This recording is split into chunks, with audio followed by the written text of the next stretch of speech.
শুরু করতে চাই, দুজনকেই আগে অভিনন্দন জানাতে চাই, আপনারা সংসদ সদস্য হিসেবে নির্বাচিত হয়েছেন।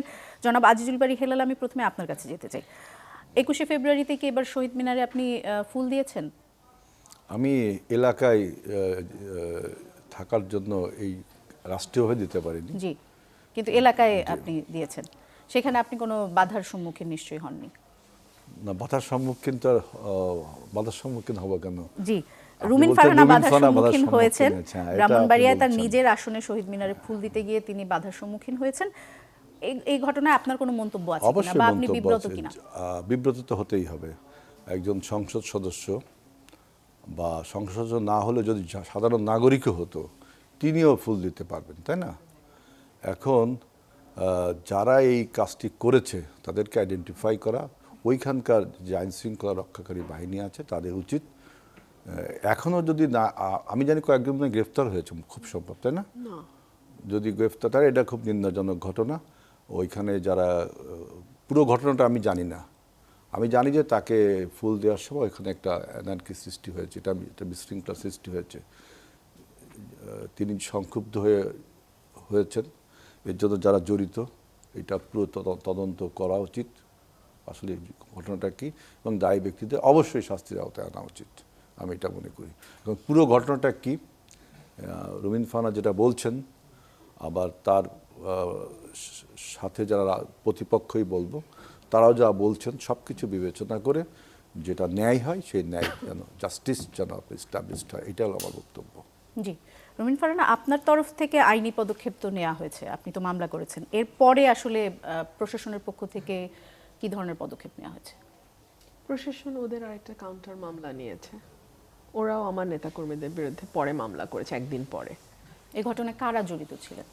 ওখানে উপজেলা বিএনপির সাবেক সাধারণ সম্পাদক, বর্তমান যিনি তিনি নন, সাবেক সাধারণ সম্পাদক, এবং যিনি এখন ব্রাহ্মণবাড়িয়া জেলা বিএনপিতে আছেন, ওনার একক নেতৃত্বে উনি প্রায় 50-60 জনের একটা মানে গুন্ডা বাহিনী আমি বলবো, তারা একরকম দখল নেয় শহীদ মিনারের। 12টা বাজে 10 মিনিট আগে আমি ওখানে পৌঁছাই। এখানে দুই তরফের ফেইলিওর আছে, প্রশাসনের একটা বিরাট ফেইলিওর আছে, আর ওই ভদ্রলোকের আমি আসছি। প্রশাসনের যে ফেইলিয়ার, সেটা হচ্ছে প্রশাসনের যেটা দায়িত্ব ছিল যে এই জায়গাটায় যখন সংসদ সদস্য এসে ফুল দেবেন, তিনি যাতে নিরাপদে নির্বিঘ্নে ফুল দিতে পারেন, সেজন্য জায়গাটা ক্লিয়ার রাখা, পরিষ্কার রাখা। সাধারণত ক্রাউড হয়ে যায় তো অনেক সময়, ক্রাউডটাকে ম্যানেজ করা।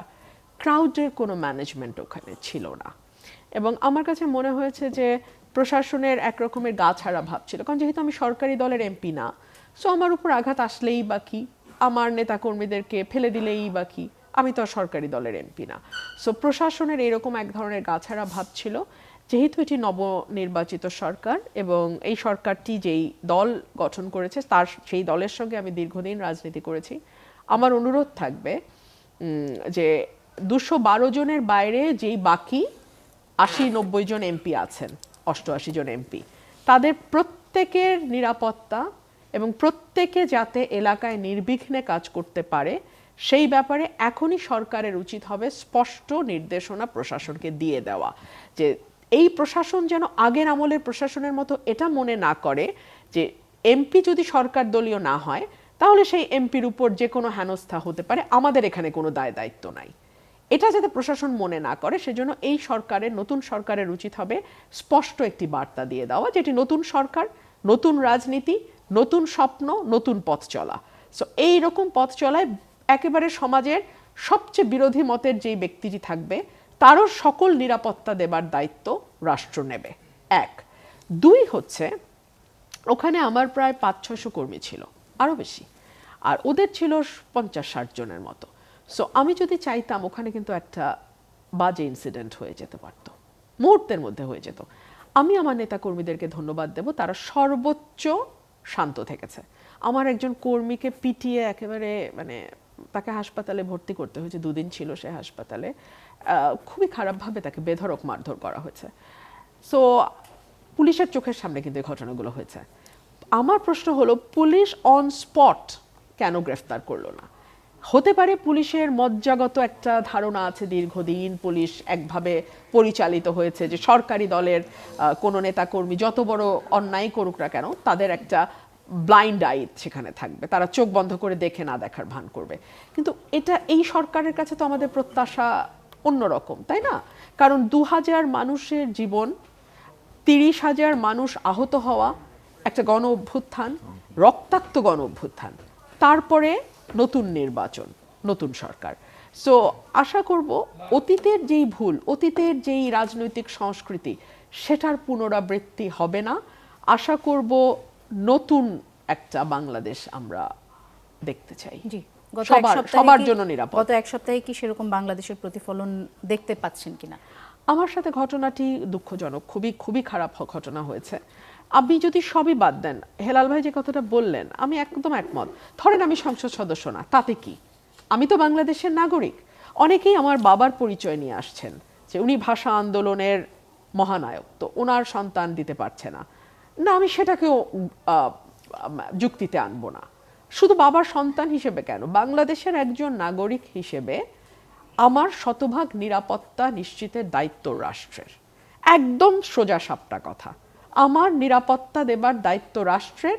এবং এই মেসেজটা এই সরকার, আমি আশা করব, তার প্রতিটা মেশিনারিজের মধ্যে ছড়িয়ে দেবে যে আমার সবচেয়ে বিরোধী যেই ব্যক্তি রাষ্ট্রে বাস করছে সেও যাতে শতভাগ নিরাপত্তার সাথে বাস করতে পারে, সেটা এনশিওর করার দায়িত্ব রাষ্ট্রের। এবং এই মেসেজটা লাউড অ্যান্ড ক্লিয়ার এই সরকার দেবে, আমি আশা করি। জি, ধন্যবাদ রুমিন আমি ফারহানা। একটু 1 মিনিট বলি। দেখেন আমরা এই যে- যদি একটু এই 1 মিনিট জনাব বলি। সোহরাব হাসান আমাদের সঙ্গে যুক্ত যুক্ত হয়েছেন, আমরা একটু তাকে স্বাগত জানাই। আজিজুল আমার বারী বক্তব্য হেলাল, হলো 1 যে মিনিট সময়। রুমিন ফারহানা খুব ভালো একটা কথা বলছে, 500-600 লোক আর ভার্সেস 50-60 জন। এটা আমি দীর্ঘ রাজনৈতিক অভিজ্ঞতা থেকে বলছি, এটা কিন্তু মানে এই জায়গা টাসেল হলে 500-600 লোকই জিতবে, জিতবে। তাই না? তাহলে 500-600 লোক জেতেনি, ওনার ভাষায় জিতছে 50-60 জন। টাসেল হতে দেয়নি যে হেলাল ভাই। 50-60 জন লোকের যে নেতা, যাকে গুন্ডা বলা হচ্ছে, সেই লোকটা যদি আজকে এই টকশোতে থাকতো তাহলে কিন্তু আমরা একটা ক্লিয়ার মেসেজ পেতাম। যেহেতু আমি ছিলাম না, শুধু এই যে যে আমাদের যে সাবেক সেক্রেটারি, জেলা কমিটির নেতা, তার নামটা আমি জানি না, তিনি এই বিষয়ে যদি কোনো স্টেটমেন্ট দিয়ে থাকেন তার তো একটা বক্তব্য নেওয়া উচিত, দুজনেরই বক্তব্য নেওয়া উচিত। আমি কিন্তু এই ঘটনাকে সাংঘাতিকভাবে নিন্দা জানাচ্ছি, কিন্তু আমি তো ইউনিলেটারালি শুনছি, একপক্ষীয়ভাবে শুনছি, আপনিও তাই শুনছেন, সোহরাব ভাইও তাই শুনছেন, পত্রিকাও আমরা তাই দেখছি। ওনার যদি কোনো বক্তব্য থাকে সেটাও নেওয়া উচিত। আমি একটু বলবো। এবং আমার কাছে যেটা বলছে 500-600 ভার্সেস 50-60 জন, এইটার জন্য এরা আমার 40 বছরের রাজনৈতিক অভিজ্ঞতায় আমি দেখিনি যে আমরা যদি 500-600 লোক থাকি, 50-60 জন লোক আমাদের উপর আক্রমণ করবে, এইটা কিন্তু আমার কাছে একটু কেমন যেন মনে হচ্ছে। কারণ আমি রাজনীতিতে দেখিনি এরকম কোনো। আমরা যখন আওয়ামী লীগের বিরুদ্ধে আন্দোলন করেছি তখনও যদি আমাদের রুমিন ফারহানা একটু উত্তর দিতে চাইছি। আমি 1 খুবই মিনিট, 1 আশান্বিত মিনিট। হতাম যদি আজিজুল বারী হেলাল ভাই যদি কিন্তু ছাড়া কথাটি বলতেন। হ্যাঁ, আমি কিন্তু আগেই বলেছি এটা ভয়াবহ ঘটনা ঘটে যেত ওখানে, 50 জনকে ওখানে ফেলে দেওয়া কোনো ব্যাপার ছিল না। কিন্তু আমি ধৈর্য ধরতে বলেছি এবং আমার কর্মীরা ধৈর্য ধরেছে।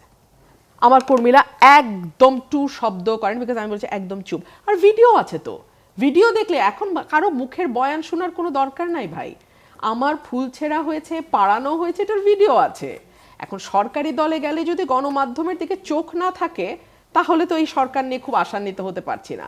আমি আমার প্রথমে যে বক্তব্য দিয়েছিলাম, হেলাল সাহেব যদি কিন্তু ছাড়া কথা বলতেন তাহলে আমি বরং কিছুটা আশান্বিত হতাম।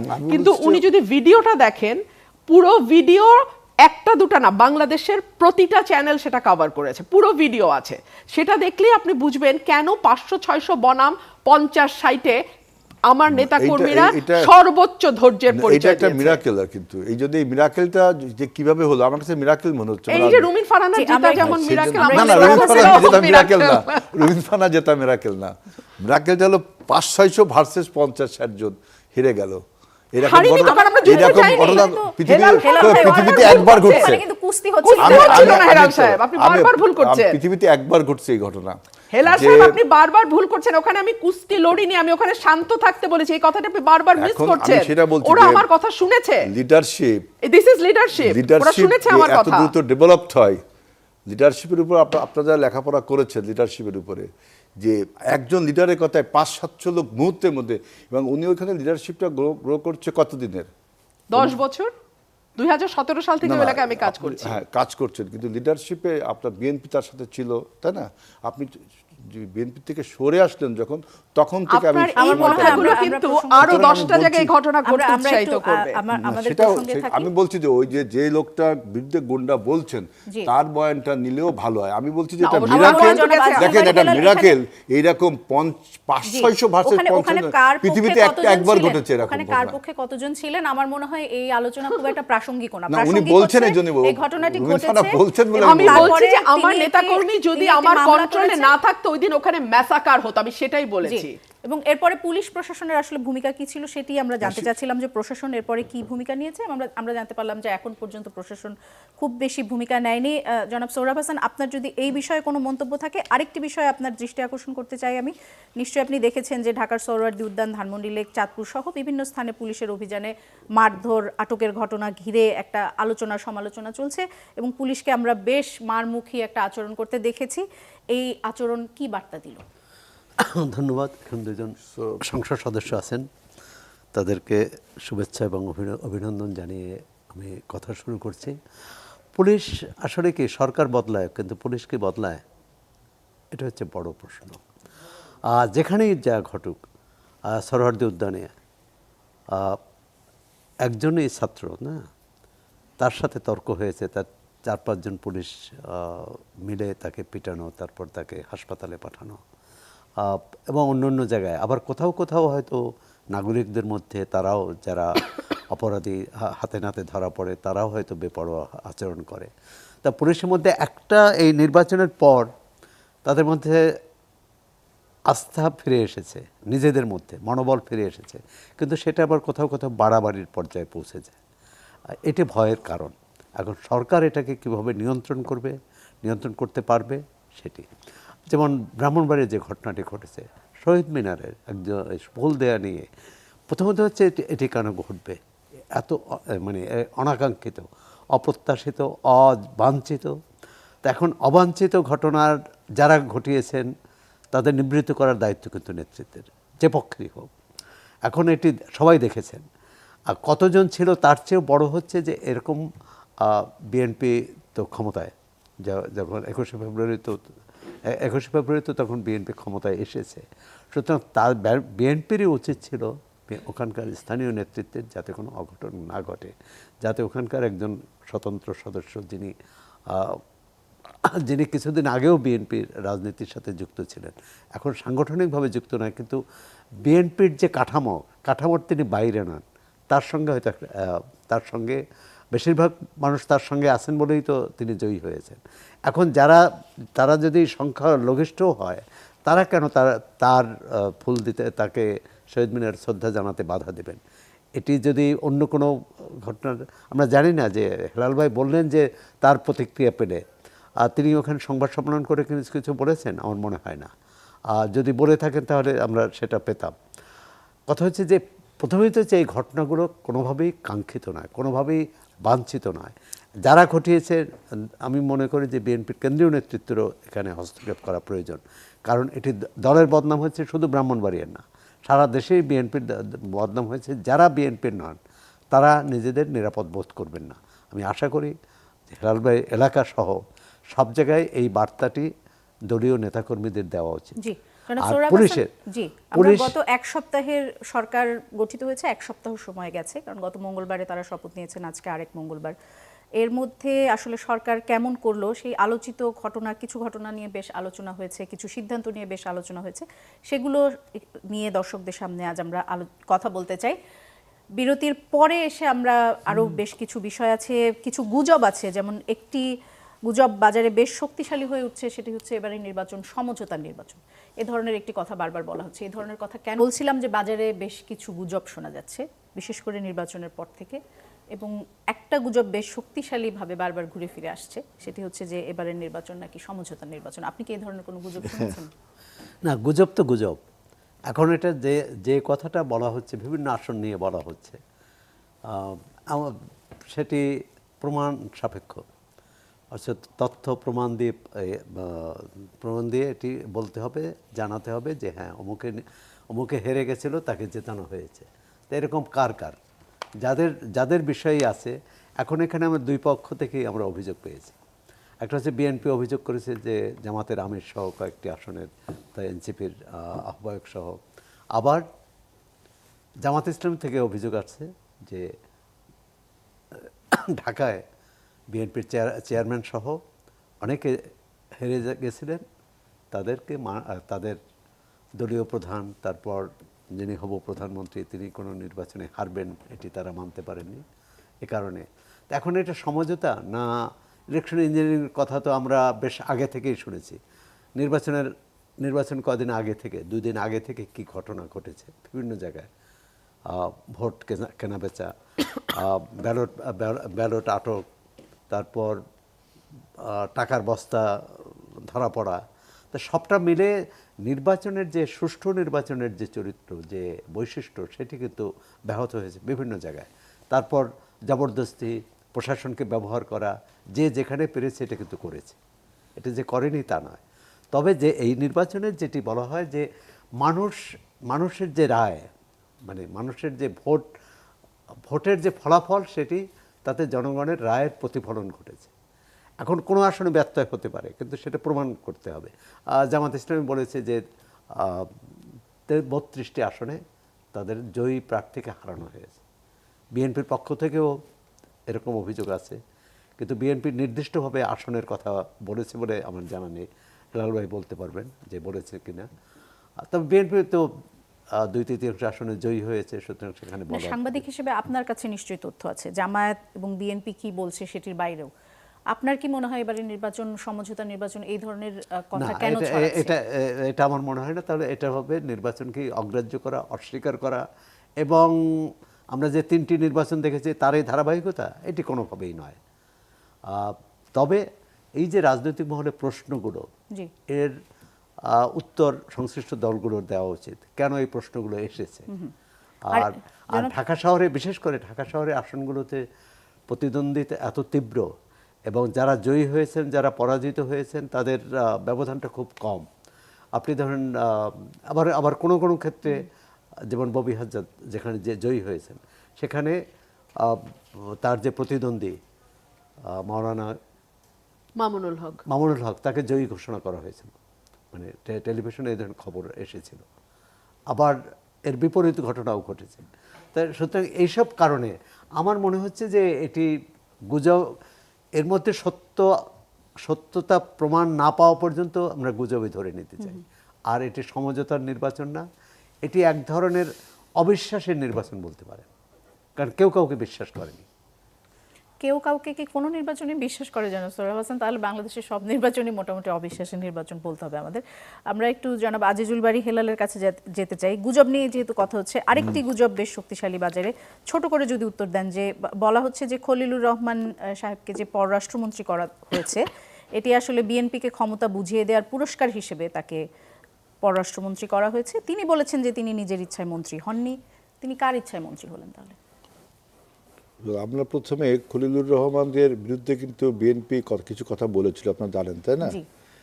এখন আপনি এই জন্য বলছেন যে কেন খলিলুর রহমানকে আমরা পররাষ্ট্র মন্ত্রীটা দিলাম, এরকমই একটা আপনার প্রশ্নটা হবে। জি, তাছাড়া তিনি অন্তর্বর্তীকালীন সরকারের যেহেতু উপদেষ্টার দায়িত্ব পালন করেছেন, অনেকে বলছেন একটা কনফ্লিক্ট অফ ইন্টারেস্টও আছে। সেটা বলতে পারেন। এখন আমি খলিলুর রহমানের এই উত্তরটা আমি একবার বলেছি যে দেখেন, বিএনপির যে পররাষ্ট্র নীতি, এটার সাথে খলিলুর রহমানের যে নীতি, যখন তিনি ইউনূসের পররাষ্ট্র উপদেষ্টা ছিলেন, আমাদের মিল ছিল না, হয়তোবা বা সত্যি মিল ছিল না। এখন আমাদের যে পররাষ্ট্র নীতি, এটার সাথে হয়তো খলিলুর রহমান সাহেবের ঐক্যমত হয়েছে, তিনি হয়তো আমাদের পররাষ্ট্রনীতিটা মানছেন, এই জন্য তাকে আমরা তো পররাষ্ট্রমন্ত্রী করেছি।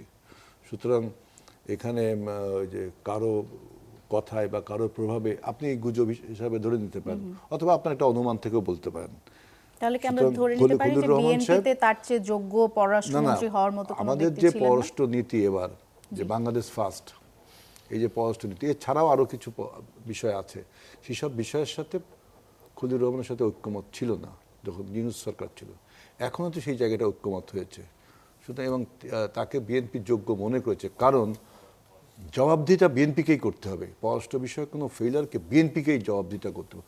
অর্থাৎ বিএনপি জানে যে কোন ব্যক্তিকে দিয়ে তিনি কাজটা করতে পারবেন। জবাবদিহিটা যেহেতু বিএনপি করবে, সুতরাং তিনি তার লোক, তিনি যে লোকটাকে তিনি মনে করেন যে তার কাজটা করতে পারবেন, কাজটা তো বিএনপি করবে, বিএনপি সরকারের করতে হবে, বিএনপিকে অ্যাকাউন্টেবল হতে হবে জনগণের কাছে। সুতরাং তিনি তার যোগ্য লোকটিকেই দিবেন, এইটা হলো একটা কথা। আরেকটা হলো যে নির্বাচন নিয়ে আপনারা যে গুজবের কথা বলছেন, দেখেন এই যে সুরাব ভাই খুব সুন্দর নাইসলি বলছে, আমি আই থ্যাঙ্কস টু সুরাব ভাই, যে আমাদের এই এত বড় অর্জনকে, 24-এর গণ অভ্যুত্থানকে এইভাবে যদি আপনারা মেলাইন করেন, স্টিগমা লাগাই দেন যে নির্বাচনটা আসলে এই যে আপনার সমঝোতার নির্বাচন। দেখেন গুজব তো আমরা শুনেছি যে দেলোয়ার হোসেন সাঈদীকে চাঁদে দেখা গেছে, তাকে স্পিরিচুয়াল একটা পাওয়ার বানানোর জন্য এই গুজবটা ছড়ানো হয়েছিল, তাই না? তো অসম্ভব একটা বিষয় না। এরকম আপনার ওই যে করোনা ভাইরাসের সময় অনেক গুজব ছড়েছিল, টিকা দেওয়া যাবে না, তাহলে মানুষ নাকি বানর হয়ে যাবে, তাই না? এরকম কত গুজব ছিল। আমি যখন ঢাকা বিশ্ববিদ্যালয়ে পড়তাম তখন এরশাদ বিরুদ্ধে আন্দোলন তুঙ্গে, এরশাদ পর অবস্থায় আমি হলে এসে শুনলাম যে আমাদের এক হলের বড় ভাই তিনি নাকি বঙ্গভবনে গেছেন প্রেসিডেন্টের শপথ নিতে, কি পকেটে তার 5 টাকা আছে, আমাদের হল থেকে বঙ্গভবনে যেতে 5 টাকা লাগতো, আমি ফজলুল হলের ছাত্র ছিলাম, 4-5 টাকা লাগতো হলে। আমি তো অবাক, আমাদের হলের অর্ধেক ছাত্র বিশ্বাস করেছে যে এই বড় ভাই একসময় আর কি আপনার এই যে এরশাদের রাজনীতিতে জড়িত ছিল, তিনি হলে থাকতেন, তিনি চলে গেছেন এরশাদের বদলে, এরকম একটা গুজব ছড়াই দিচ্ছে হলে, বুঝতেন? গুজবের কোনো অর্থ হয় না। আপনি যে গুজবটা বলছেন সমঝোতার গুজব, এইটা কিন্তু আপনার হলের ছাত্রদের মতো বাংলাদেশের জনগণও কি এই গুজব বিশ্বাস করছেন কিনা? না, এই গুজব বিশ্বাস করার কোনো কারণ, আপনি যদি সুরাব ভাই খুব নাইসলি বলছেন যে এটা তো গুজব। দেলোয়ার হোসেন সাঈদীকে কি আপনার দেখা গিয়েছিল চাঁদে? আমি মনে করি না যে বাংলাদেশে এই মতো একটা free, fair, credible to the all, acceptable to all, not only domestically, also internationally এই নির্বাচনটা আমরা সাকসেসফুল। এই 24-এর গণ অভ্যুত্থানে আমরা যে ভোট দিতে পারতাম না, পছন্দের ব্যক্তিকে ভোট দিতে পারতাম না, পছন্দের ব্যক্তিকে নেতা বানাতে পারতাম না, সেটা হয়েছে না। রুমিন ফারহানা স্বতন্ত্র থেকে হয়েছে, আমাদের স্বতন্ত্র থেকে 8 থেকে 10 জন হয়েছে। আপনি দেখেন যে নির্বাচনটা কত কম্পিটিটিভ নির্বাচন হয়েছে। আপনার এই বাংলাদেশ 73 সালের পর থেকে এই পর্যন্ত যত নির্বাচন হয়েছে, 91 সালের নির্বাচনকে আমরা একটা স্ট্যান্ডার্ড নির্বাচন মনে করি, এরপরে এই নির্বাচনটাকে আপনাকে স্ট্যান্ডার্ড মনে করতে হবে। এটা আমাদের জাতি হিসেবে একটা গর্ব। জনাব সাঈদীকে চাঁদে দেখা যেমন অসম্ভব, এই নির্বাচন সমঝোতা নির্বাচন সেটিও একই ধরনের অসম্ভব। আমি পরের প্রশ্নে যেতে চাই, সেটি হচ্ছে যে সাংবাদিক জনাব নুরুল কবির একটি টক শোতে বলেছেন, আপনি নিশ্চয়ই খেয়াল করেছেন, যে অনেকে নাকে রুমাল চেপে বিএনপিকে ভোট দিয়েছে কেননা চাঁদাবাজির দুর্গন্ধ নাকে লেগেছে। এর মাঝে বিএনপির একজন মন্ত্রী কোনটা চাঁদাবাজি কোনটা না তার একটা সংজ্ঞা দেওয়ার চেষ্টা করেছেন এবং এটি বেশ আলোচনায় এসেছে। আমার প্রশ্ন হচ্ছে যে মন্ত্রীর এই ব্যাখ্যা কি পরোক্ষভাবে চাঁদাবাজিকে বৈধতা দিবে কিনা? না, আমি মনে করি যে মন্ত্রীর কথাগুলোটা এটা সমঝোতার মাধ্যমে চাঁদাবাজি এটাকে সমর্থনযোগ্য না, কিন্তু উনি যেটা বোঝাতে চেয়েছেন তার সাথে আমরা যে কথা বলেছি, যে বোঝাতে চেয়েছেন যে শ্রমিক কল্যাণ একটা তহবিল থাকে, আপনার ওই যে কি জানো মালিক কল্যাণ তহবিল থাকে, ওইখানে ওরা ওই যে মান্থলি ওদের ওয়েলফেয়ারের জন্য কিছু চাঁদা টাদা দেয়। এইটাকে সে বোঝাতে যে একটু ইলাবোরেট করতে যে ব্যাখ্যাটা এরকম এলোমেলো কথা হয়ে গেছে সমঝোতা। এইটা এই চাঁদাবাজিকে কিন্তু সে সবসময় বলছে চাঁদাবাজি, পরে সে একটা স্টেটমেন্ট দিচ্ছে কোনটা চাঁদা কোনটা চাঁদাবাজি। চাঁদাবাজিকে যে বরদাস্ত করা হবে না শুধু মন্ত্রী মহোদয় না, আমাদের প্রাইম মিনিস্টারই তো বলছেন। এখন নতুন করে চাঁদাবাজির সংজ্ঞা ঠিক করার কেন দরকার? না, এটা সংজ্ঞা দিচ্ছেন তো একটা, আপনার সাথে আমি কথা বলার এক পর্যায়ে আমি বলছি যে গুজবটা কাকে বলে। এখন এটাকে যদি আপনি কোনো একটা অংশ কেটে নেন বা যে কোনোভাবে আমার একটা কথাকে আপনি করতে পারেন, আমি মন্ত্রী যদি এটা যেটা বলছে সমঝোতার মাধ্যমে হলে না, এইসবের সাথে আমি একমত না, আমি মন্ত্রীর এই কথার সাথে একমত না। কিন্তু তিনি কিন্তু এটা মিন করেছেন যে চাঁদাবাজিকে কোনোভাবে বরদাস্ত করা হবে না। এটা আমরা বিএনপি আমাদের সমঝোতার মাধ্যমে হলে সেটি ওইটা বললাম শ্রমিক কল্যাণ তহবিল একটা আছে যে আপনাদের সাংবাদিক কল্যাণ তহবিল, আপনারা মান্থলি টাকা দেন সেখানে, ওইটা তো চাঁদা দেয়, মাসিক গ্রাহক চাঁদা যেটা, ওইটাকে সে বুঝাইতে চাইছে। কিন্তু কথা যখন সে ইলাবোরেটলি বলতে গেছে, ব্যাখ্যা দিতে গেছে, তখন হয়তো এইটাকে ওইভাবে টেনে আনা যায় তিনি চাঁদাবাজির সংজ্ঞা দিচ্ছে। আসলে বিষয়টা তার না, বিষয়টা উনি যেটা বলছেন, উনি যদি চাঁদাবাজিকে তো সমর্থন করছেন না, উনি চাঁদাবাজি এবং চাঁদার একটা সংজ্ঞা সে দিয়েছে, জি, দিতেই পারে। প্রত্যক্ষভাবে করছেন না, কিন্তু তার বক্তব্যে পরোক্ষভাবে এক ধরনের এখন সমর্থন সেই পাওয়া চাঁদাবাজিকে গেছে, যদি উৎসাহিত সেটা- করে এবং এরকম যদি কোনো প্রমাণ থাকে, এবং আমার নিশ্চয়ই আমাদের বক্তব্য আইন শৃঙ্খলা রক্ষাকারী বাহিনী, ল এনফোর্সিং এজেন্সি শুনছে, যারা এটা তারা অবশ্যই এই চাঁদাবাজিকে, আমাদের প্রাইম মিনিস্টার কি বলছেন, যিনি হেড অফ দ্য গভর্নমেন্ট, তিনি বলছেন থেকে বরদাস্ত করা হবে না, বরদাস্ত শব্দটা ব্যবহার করছেন। তাহলে আপনি এখন মন্ত্রী জনাব যেটা আজিজুল বারী হেলাল, চাঁদাবাজি, আমি- চাঁদার একটা জি, সংজ্ঞা দিয়েছেন, আমি এটা নিয়ে আর দুঃখিত। আপনাকে একটু থামাচ্ছি, কিন্তু এই যে প্রধানমন্ত্রী কি বলেছেন সেটি মানে বারবার করে মন্ত্রীও তো আবারও ওই বলেছে। যে শেখ হাসিনার সময়ের না, মতো এই- হবে কিনা, যে এইভাবে বলছেন। প্রধানমন্ত্রী দেখেন যা আপনি- বলেছেন সেটি বক্তব্য, বাকি মন্ত্রীরা আসলে তেমন না, একটা না, ব্যাপার না। আমি তো আজকে ঠিক- কিন্তু আরো একটি খবর এসেছে যে বলেন। প্রধানমন্ত্রীর নির্দেশে একজন স্কুল ছাত্রকে অপহরণ করা হয়েছিল 1.5 ঘন্টার মধ্যে তাকে। এই ধরনের খবর আসলে কিভাবে নিব সেই না, আলোচনা আমরা আপনি আসবো। এটা একটু উত্তর জি, দিয়ে নিন, আমরা দেখেন। একটু আমরা একটু আচ্ছা, রুমিন ঠিক আছে। ফারহানার কাছে যেতে চাই, আমাদের বিরতির সময় হয়ে যাবে। রুমিন ফারহানা আলোচনা শুনছিলেন।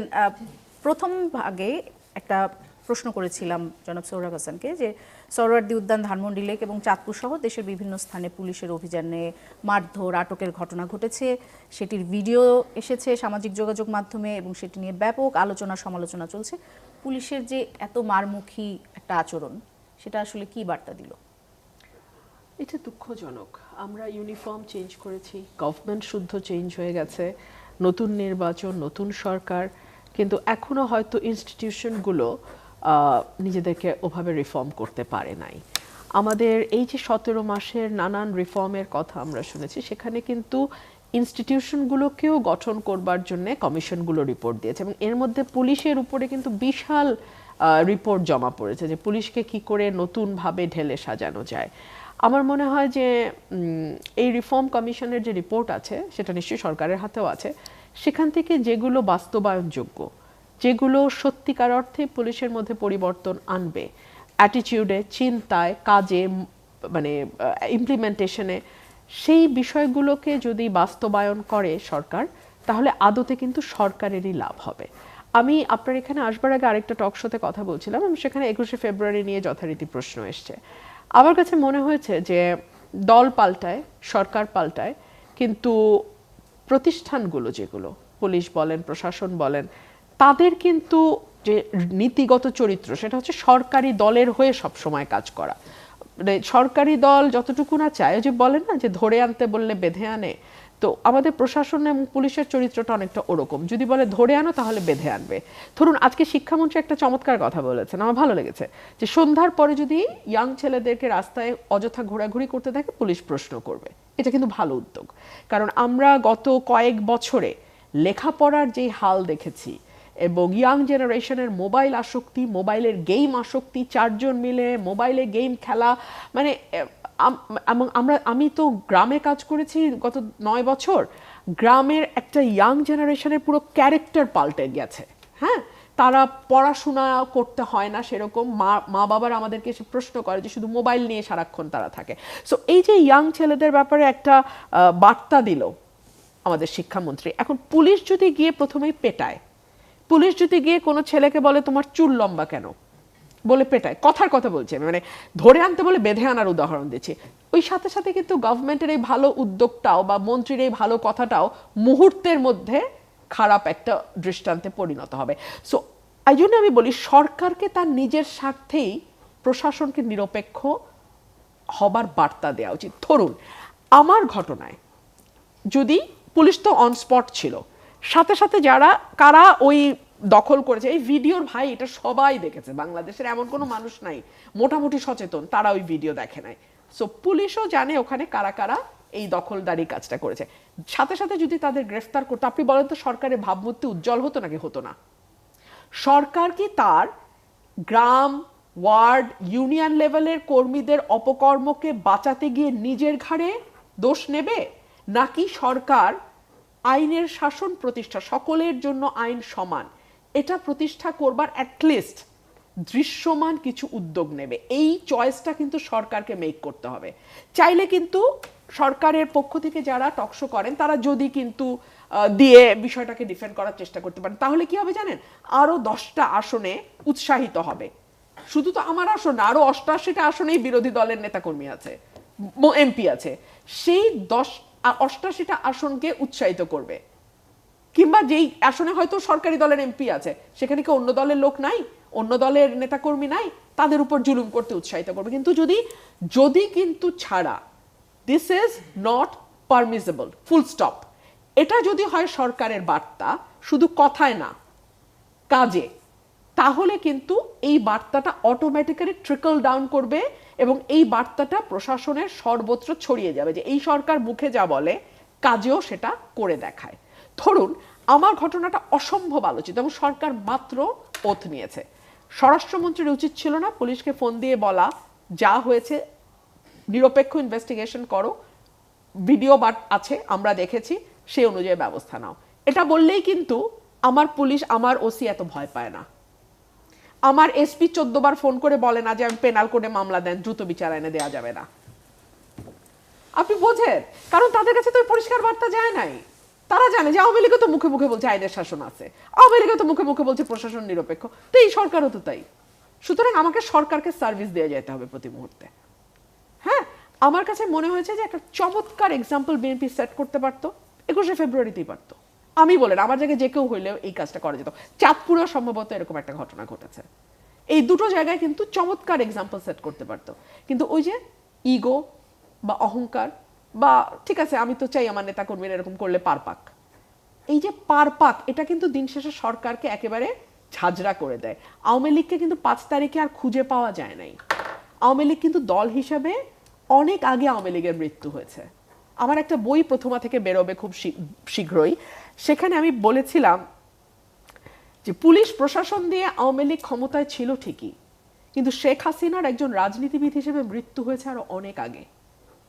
বিএনপিকে ঠিক করতে হবে তারা পুলিশ প্রশাসন দিয়ে আওয়ামী লীগের কায়দায় বিরোধী দলের বা বিরোধী মতের মানুষকে চুপ করিয়ে ক্ষমতা লিঙ্গার করবে, নাকি যেটা দেশনেত্রী বেগম খালেদা জিয়ার নীতি ছিল, ক্ষমতা ছেড়ে দেই, কোনো অসুবিধা নেই, আমি বিরোধী দলে থাকবো, আমি জেলে যাব, কিন্তু তারপরে দেশের স্বার্থ মানুষের স্বার্থের সাথে আপোষ করব না। এইটা এই দলের প্রিন্সিপাল হবে, এটা দলকে এবং সরকারকে ঠিক করতে হবে। জি, জনাব সোহরাব হোসেন কিছু যোগ করতে চান কিনা এই বিষয়ে? আরেকটি খবরের দিকে আপনার মনোযোগ আকর্ষণ করতে চাই, সেটি হচ্ছে আওয়ামী লীগের বিভিন্ন কার্যালয়ে নেতাকর্মীদের প্রবেশের চেষ্টার এক ধরনের খবর আসছে।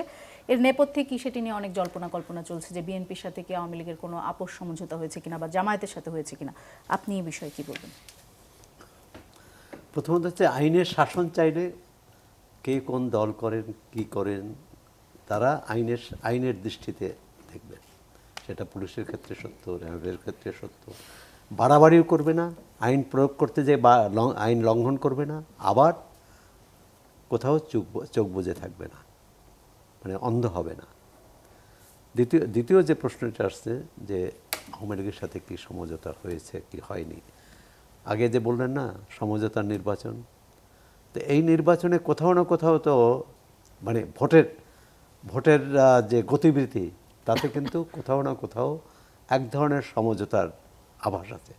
এটি যে বিএনপি করেছে তা নাও হতে পারে, এটি যারা অন্য দলও করতে পারে তার স্বার্থে, তার আত্মরক্ষার জন্যে। যেসব আসনে আওয়ামী লীগ জয়ী হয়েছে বা যেসব এলাকায়, সেখানে ভোটের হিসাব নিকাশ করলে কিছুটা এই ভোটের আওয়ামী লীগের ভোটারদের একটা প্রভাব এখানে লক্ষ্য করা যায়। পরবর্তীকালে যে কথাটাই বললেন যে আওয়ামী লীগের অফিস খোলা না খোলা, বিএনপি কিন্তু আগে এটা স্পষ্ট করেছে, তারা বলেছে যে আমরা কোনো দল নিষিদ্ধ করার পক্ষে নই। তবে আবার আইনে যেহেতু নিষিদ্ধ আছে এবং সেটার নির্বাহী আদেশে অন্তর্বর্তী সরকার এটি করেছে, তা আমি তো মনে করি বিএনপি সরকারের প্রথম দায়িত্ব হবে সেই নির্বাহী আদেশটা প্রত্যাহার করা। কারণ সেটি বিএনপিও বলেছে এটি অন্যায়ভাবে যদি কারো বিচার করতে হয় দল হিসাবে সেটা আদালতে। এক হচ্ছে এটার এই ব্যবস্থার মধ্য দিয়ে অন্তর্বর্তী সরকার প্রমাণ করলো যে তারা আওয়ামী লীগকে ভয় পেয়েছে।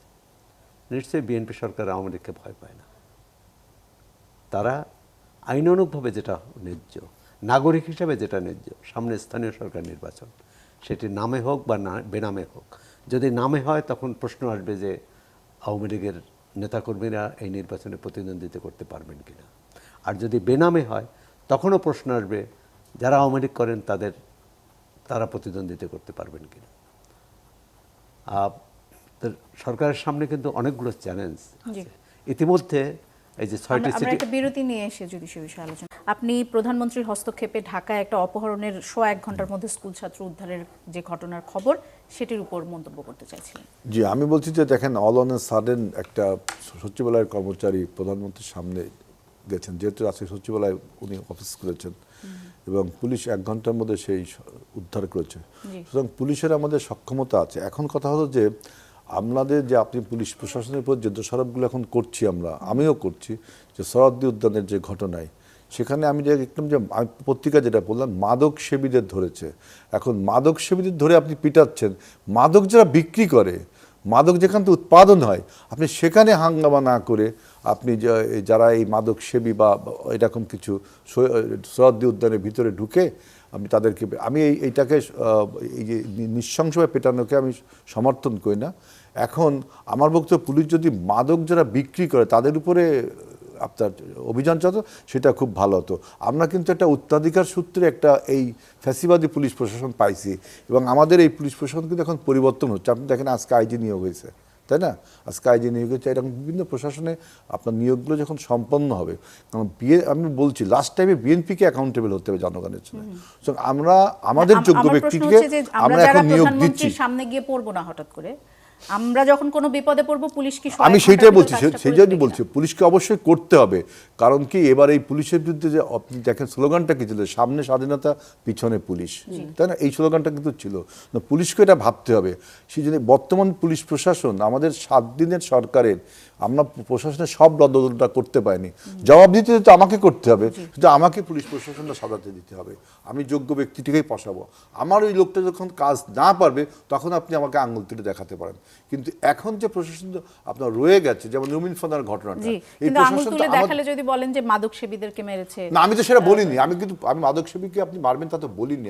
আমি সরদ্দুদ্দিনে ঢুকে আপনি যাদেরকে মারলেন, আপনি ওই কারণ দেখিয়েছেন মাদক সেবী, তো মাদক যে বিক্রি, আমি সেটা বলছি, তাদেরকে আপনি ধরতে না, উৎপাদন যেখান থেকে হচ্ছে, ইম্পোর্ট যেখান থেকে হচ্ছে, সেইটাকে আপনি টার্গেট না করে বিশ্ববিদ্যালয়ের ছেলেদেরকে আপনি টার্গেট করছেন কেন? এটা হলো আমার বক্তব্য। জি। রুমিন ফারহানা, একেবারে শেষ মন্তব্য জানতে চাই।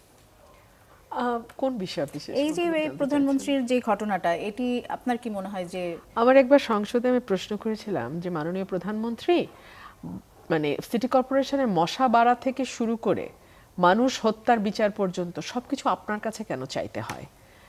প্রধানমন্ত্রীকে প্রশ্ন করার সুযোগ ছিল সংসদে, এই প্রশ্নটি আমি করেছিলাম। উনি ওনার মতো করে দীর্ঘ উত্তর দিয়েছেন। আশা করি আমরা নতুন সরকার, তারা সবকিছু প্রধানমন্ত্রীর নির্দেশের অপেক্ষায় বসে থাকবে না। মানে প্রধানমন্ত্রী নির্বাহী বিভাগের প্রধান, হ্যাঁ, কিন্তু তার বাইরেও অনেকগুলো সাংবিধানিক প্রতিষ্ঠান আছে, অনেকগুলো স্বায়ত্তশাসিত প্রতিষ্ঠান আছে, অনেকগুলো রাষ্ট্রীয় বাহিনী আছে। তারা তাদের যার যার দায়িত্ব এবং কর্তব্য সম্পর্কে ওয়াকিবহাল থাকবে এবং অ্যাটলিস্ট দলীয় বাহিনীর মতন তারা কাজ করবেন। এবং এই যে কথাটা আপনি বললেন যে হঠাৎ করে প্রধানমন্ত্রীর সামনে পড়ে যাব আর পড়ে গিয়ে আমি বিচার দিয়ে ফেলতে পারবো, এই সৌভাগ্য তো আসলে সকলের হবে না, তাই না? সো আমাদের প্রধানমন্ত্রী পর্যন্ত পৌঁছাতে পারবেন না এমন মানুষের সংখ্যাই বাংলাদেশে মানে সর্বাধিক। হ্যাঁ, সো সেই দিক মাথায় রেখে আমার মনে হয় যে নতুন সরকারের বার্তাটা দিতে হবে, মাথার উপর থেকে বার্তাটা আসলে ট্রিকল ডাউন করবে। আমাদের আর হাতে একদমই সময় নেই। আমার প্রযোজক আমাকে অনেকক্ষণ ধরে বলছেন অনুষ্ঠান শেষ করার জন্য। আপনাদের তিনজনকে অসংখ্য ধন্যবাদ। দর্শক, আমাদের অনুষ্ঠান এখানে